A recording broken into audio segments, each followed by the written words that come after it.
बिस्मिल्लाहिर्रहमानिर्रहीम। आज हम लोग पढ़ेंगे कि इलेक्ट्रॉन के ऊपर चार्ज किस तरह मालूम हुआ। मतलब अब मिलिकॉन्स ऑयल ड्रॉप एक्सपेरिमेंट या charge on electron by Millikan's method. तो देखिए, आप लोगों ने देखा है, पढ़ा है कि इलेक्ट्रॉन के ऊपर जो चार्ज होता है वो होता है 1.6 multiply by 10 to the power -19 coulomb. Electron के ऊपर माइनस होता है, लेकिन प्रोटॉन के ऊपर जो चार्ज होता है वो पॉजिटिव होता है। मिकदार सेम होती है, सिर्फ साइन का फर्क है। तो अभी सवाल ये पैदा होता है कि इलेक्ट्रॉन के ऊपर चार्ज मालूम किस तरह हो। तो ये काम पहली मर्तबा किया था मिलिकन्स ने, रॉबर्ट मिलिकन्स ने। और ये किया था 1909 में। 1909 में। तो अभी सवाल ये पैदा होता है कि मिलिकन्स ने काम किस तरह किया था। तो उसके लिए मिलिकॉन ने अपरेटस डिजाइन किया था। और वो जो अपरेटस डिजाइन किया था उसका जो एक सिंपल व्यू है, सिंपल स्केमेटिक है, वो मैंने यहाँ पे बनाया है। ये मैंने नेट से वीडियो लिया। तो देखिए, मिलिकॉन्स ऑपरेटर्स में क्या था कि दो प्लेटें थी। एक ये ऊपर वाली प्लेट और एक नीचे वाली प्लेट। दो प्लेटें थी, ब्लैक वाली प्लेटें दो। ऊपर वाली प्लेट में एक छोटा सा होल था, छोटा सा होल था। और इन दो प्लेटों के दरम्यान में मैं पोटेंशियल डिफरेंस अप्लाई कर सकता था। मिलिकॉन ने अप्लाई किया एक पावर सप्लाई के, कोई भी पावर सप्लाई ले ली, उसके जरिए इसने पोटेंशियल डिफरेंस अप्लाई किया। लेकिन वो पोटेंशियल डिफरेंस भी वेरिएबल था, मतलब इसको हम लोग चेंज कर सकते थे। और यहाँ पे उसने माइक्रोस्कोप लगाया था। और इस माइक्रोस्कोप में वो यहाँ से देख रहा था। अगर कोई ड्रॉपलेट था तो उस ड्रॉपलेट को वो ऑब्जर्व कर सकता था यहाँ से। तो अभी उसने क्या किया कि एक एटोमाइजर लिया। इसमें इसकी जो टैंक है, इसमें इसने कोई खास किस्म का ऑयल भर दिया। और जब इस एटोमाइजर का ये जो बल्ब है इसको प्रेस किया, तो यहाँ से ऑयल निकल कर इस एटोमाइजर की नोजल से निकल कर बाहर निकल गया, स्प्रे हो गया, छोटे छोटे ड्रॉपलेट्स में बिखर गया। तो अभी हो देखिए, होता क्या है कि जब ये स्प्रे करते हैं तो ये ड्रॉपलेट्स जब इसके नोजल से निकलते हैं तो उसका नोजल बहुत छोटा होता है। तो ये जो ऑयल है या जो ड्रॉपलेट्स है, ये इस नोजल में से गुजरते हुए उसके ऊपर चार्ज आ जाता है। जब इनके ऊपर चार्ज आ जाता है तो ये ड्रॉपलेट्स जब निकलते हैं तो ये नॉट न्यूट्रल ड्रॉपलेट्स नहीं होते हैं, बल्कि इनके ऊपर चार्ज आ गया होता है।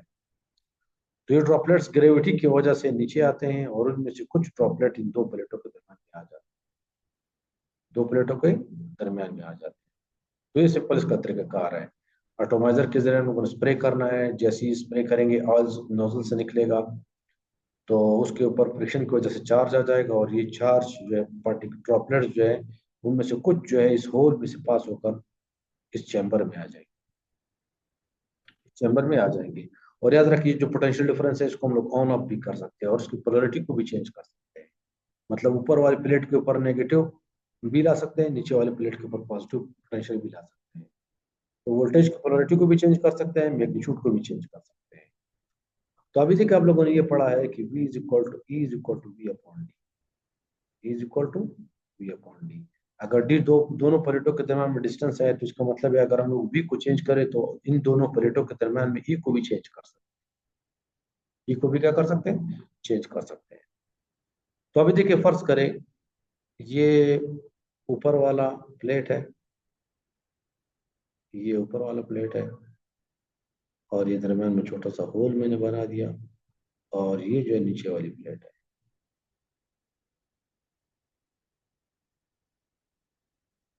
और ये पावर सप्लाई की मदद से मैंने ऊपर वाली प्लेट को पॉजिटिव कर दिया और नीचे वाली प्लेट को क्या कर दिया, नेगेटिव कर दिया। अभी पहले ड्रॉपलेट है, फर्स्ट कर एक ड्रॉपलेट है, उसके ऊपर नेगेटिव चार्ज है। तो उसके ऊपर एक फोर्स लग रहा है, gravitational force Fg। G stand for gravity. Gravitational force कितना होगा, mg के बराबर। m इस ड्रॉपलेट का मास है। अब याद रख ले कि अगर हम लोग इलेक्ट्रिक फील्ड को कंसीडर करें तो इलेक्ट्रिक फील्ड इसके ऊपर एक ऊपर की तरफ फोर्स लगा है। और वो फोर्स कितना होगा, Fe। और वो होगा QE के बराबर। Q ड्रॉपलेट के ऊपर चार्ज है और E इलेक्ट्रिक फील्ड है दो प्लेट। तो देखिए अगर हम लोग वी को चेंज करें तो ई को चेंज कर सकते हैं, और अगर ई को चेंज करें तो फोर्स को चेंज कर सकते हैं। तो इसका मतलब है कि एक ऐसा कंडीशन भी हम लोग ला सकते हैं कि दोनों फोर्सेस बराबर हो जाए, और अगर ये दोनों फोर्सेस बराबर हो जाए तो इसका मतलब ये ड्रॉपलेट पर रुक जाएगा, सस्पेंड हो जाएगा, लटक जाएगा दरम्यान में, ना ऊपर जाएगा ना नीचे जाएगा। तो उस केस में हम लोग लिख सकते हैं कि एफ ई बराबर है F m g. Gravitational force और इलेक्ट्रिक फोर्स क्या हो गए, बराबर हो गए। तो इलेक्ट्रिक फोर्स हमने पता है ये है क्यू ई के बराबर है, और ग्रेविटेशनल फोर्स एम जी के बराबर। ग्रेविटेशनल फोर्स एम जी के बराबर है। तो यहाँ से देखिए अगर मैं इसको हल कर लूँ क्यू के लिए, तो क्यू किसके बराबर हो जाएगा, एम जी अपॉन ई, एम जी अपॉन ई। अच्छा, और यहाँ पे देख ले ई के लिए हम लोगों ने ये देखा था कि ई को हम लोग इस तरह लिख सकते हैं, अगर मैं ये वैल्यू भी दर्ज कर लूँ तो क्यू किसके बराबर हो जाएगा, क्यू हो जाएगा m g divided by V upon d, V upon d. या इसको हम लोग थोड़ा सा सिंप्लीफाई करेंगे तो ये आ जाएगा m g d upon V, m g d upon V. तो देखिए यहाँ से इस इक्वेशन से आप देख सकते हैं, अगर आपको ड्रॉपलेट का मास पता हो, आप अगर आपको ग्रेविटेशनल एक्सेलरेशन पता हो, अगर आपको दो प्लेटों के दरम्यान में डिस्टेंस मालूम हो, ये दो प्लेटों के दरम्यान डिस्टेंस है, और अगर आपको पोटेंशियल डिफरेंस मालूम हो जिसमें ये ड्रॉपलेट सस्पेंड हो गया है, तो आप ड्रॉपलेट के ऊपर चार्ज मालूम कर सकते हैं। ड्रॉपलेट पे क्या मालूम कर सकते हैं, चार्ज मालूम कर सकते हैं। तो अभी देखते हैं वन बाय वन किस तरह मालूम करेंगे। पहली बात याद रख लीजिए, जी तो कांस्टेंट है 9.8, जमीन के सरफेस पे कर रहे हैं एक्सपेरिमेंट, तो जी की वैल्यू 9.8 होगी। दूसरी बात, ये तो बड़ी आसान बात है, डी किस तरह मालूम करेंगे, तो ये दो प्लेटों के दरम्यान में जो डिस्टेंस है ये बड़ी आसानी से लोग मालूम कर सकते हैं, कोई मसला नहीं। तो ये भी हो गया। पोटेंशियल डिफरेंस किस तरह मालूम करेंगे, हम दो दो प्लेटों के दरम्यान में वोल्ट मीटर लगा देंगे। जब इसको बैटरी के साथ कनेक्ट किया होगा या पावर सप्लाई के साथ कनेक्ट किया होगा तो वोल्ट मीटर भी साथ होगा, तो हम लोग भी मालूम कर लेंगे। आखिरी एक चीज जो थोड़ी सी मुश्किल है वो है मास ऑफ ड्रॉपलेट, कि ड्रॉपलेट का मास किस तरह मालूम करेंगे। ड्रॉपलेट तो ऐसी कोई बड़ी चीज नहीं है कि इसको मैं उठाकर तराजू में रख लूँ, ये तो बहुत छोटे होते हैं, माइक्रोस्कोप से नजर आते हैं, तो उसका मैं तराजू के जरिए मास मालूम नहीं कर सकता। इसका मतलब है मैंने इस इक्वेशन को मॉडिफाई करना है, हम लोगों ने मास को किसी तरीके से मालूम करके इस इक्वेशन में दर्ज करना है, तो हमारे पास क्या आ जाएगा, चार्ज ऑफ ड्रॉपलेट आ जाएगा। तो अभी हम लोग चार्ज किस मास किस तरह मालूम करेंगे ड्रॉपलेट का, तो इस पे आ जाते हैं कि ड्रॉपलेट का मास किस तरह मालूम। तो mass of droplet, mass M of droplet, ये जो कतरा है इसको हम लोग क्या कहते हैं, ड्रॉपलेट। सही। तो इसके लिए हम लोग क्या करेंगे, ये जो इलेक्ट्रिक फील्ड है इसको हम लोग सडनली ऑफ कर देंगे। ये जो इलेक्ट्रिक फील्ड था दो प्लेटों के दरम्यान, वो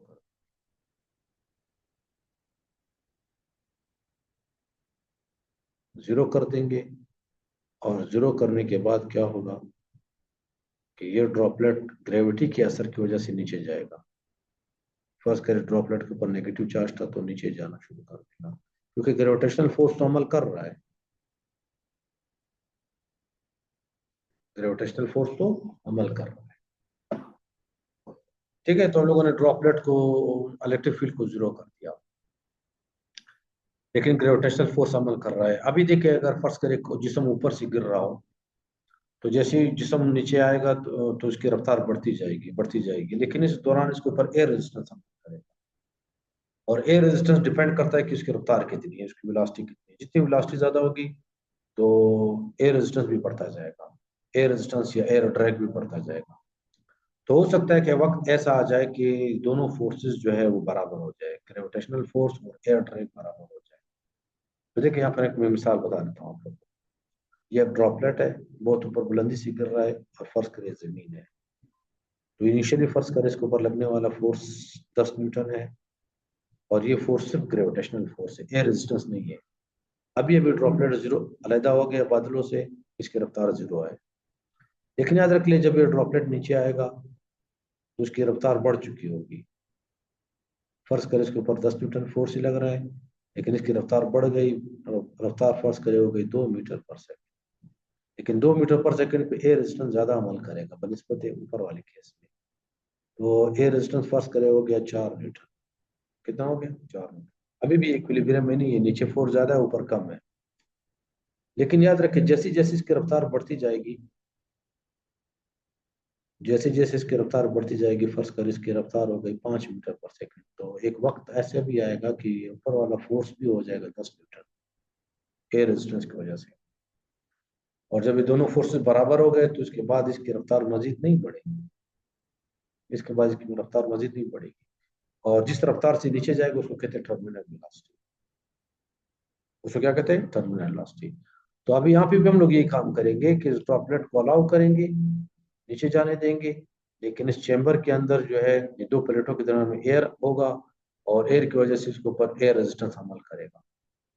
और थोड़ी देर बाद ये होगा कि चूंकि ड्रॉपलेट का मास बहुत कम है, तो थोड़ी देर बाद जो है ग्रेविटेशनल फोर्स और जो एयर ड्रैग है वो बराबर हो जाएगा। तो देखिए, जब इसके ऊपर ड्रैग फोर्स क्या हो गया? जो ड्रैग फोर्स है उसको मैं कहूंगा FD। अगर ये दोनों बराबर हो गए तो ये फिर एक कांस्टेंट वेलोसिटी से जाएगा, जिसको क्या कहते हैं? Terminal velocity.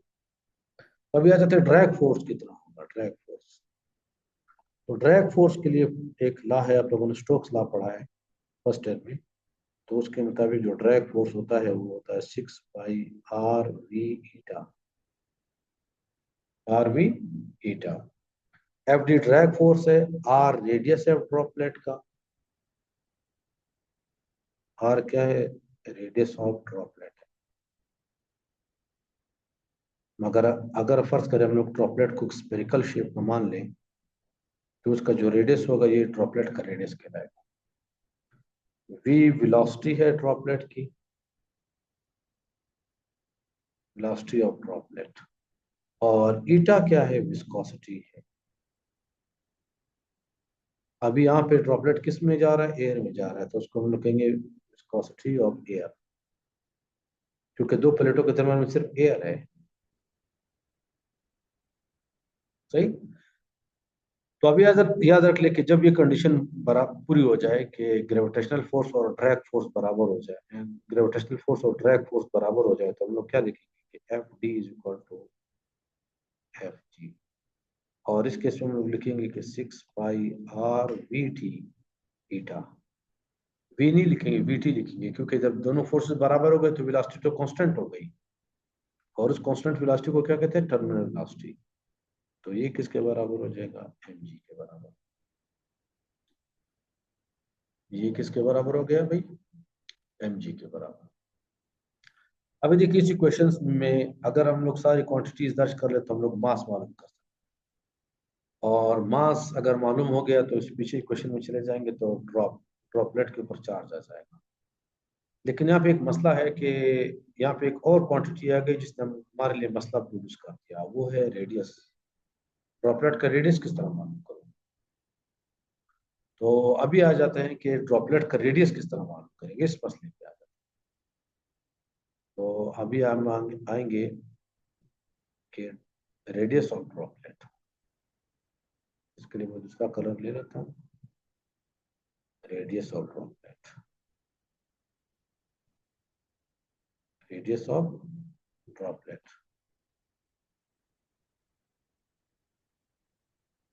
ये किस तरह मालूम करेंगे?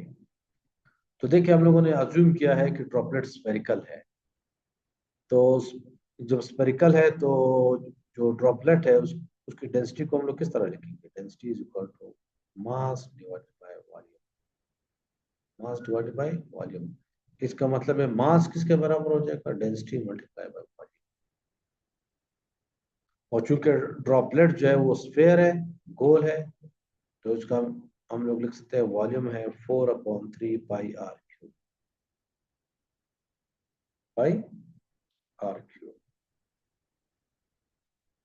सही।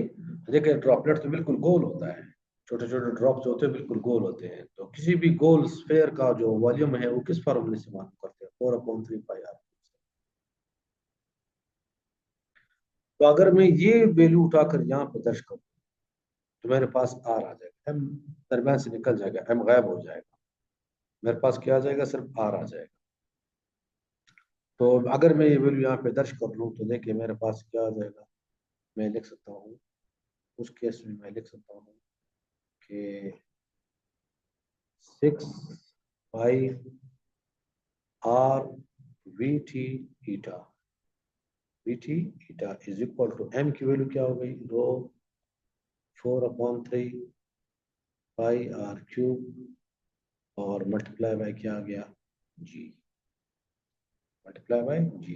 अभी देखिए एक आर से कैंसिल हो जाएगा, तो मेरे पास आ जाएगा 6 pi V T eta is equal to rho 4/3 और पाई और आर स्क्वेयर और इसके साथ आ जाएगा जी। सही।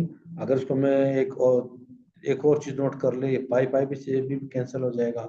अभी अगर आप इसको आर स्क्वायर के लिए हल कर ले इस इक्वेशन को, तो हमारे पास जो इक्वेशन बच जाएगी वो क्या बच जाएगी, R is equal to 9 eta V T divided by 2 rho ji,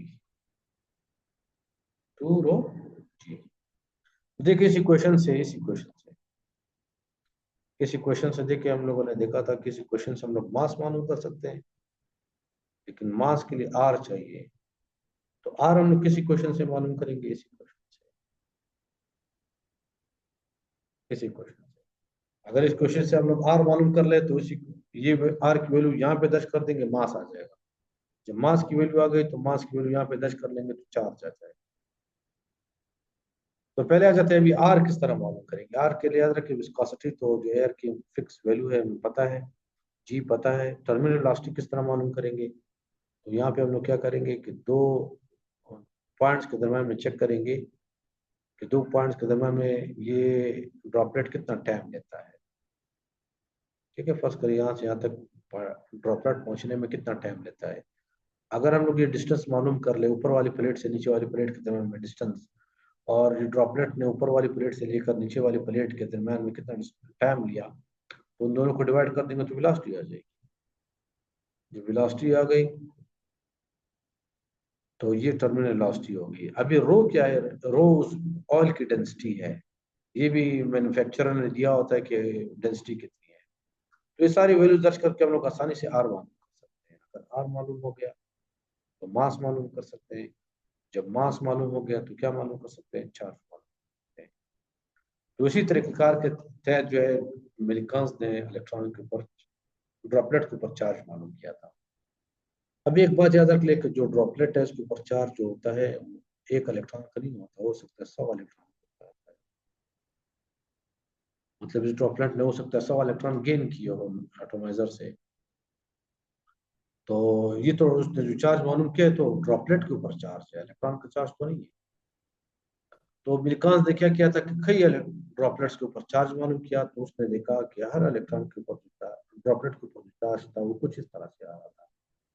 first करें इस तरह आ रहा था कि 100 multiply by 1.6 multiply by 10 to the power minus 19 coulomb, या इस तरह आ रहा था कि 1200 multiply by 10 to the power minus 19 coulomb, sorry multiply by 1.6 multiply by 10 to the power minus 19 coulomb, या हो सकता था इस तरह आ रहा हूँ कि 56 multiply by 1.6 multiply by 10 to the power minus 19 coulomb. तो वो जितने भी ड्रॉपलेट्स का उसने चार्ज मालूम किया वो इस क्वांटिटी का इंटीग्रल मल्टीपल था, 1 गुना 2 गुना 3 गुना 5 गुना 100 गुना। तो उसने कहा कि जो ये मल्टीप्लाई हो रहा है ये उतने इलेक्ट्रॉनों का चार्ज है, लेकिन ये जो है सिंगल इलेक्ट्रॉन का चार्ज है, सिंगल इलेक्ट्रॉन।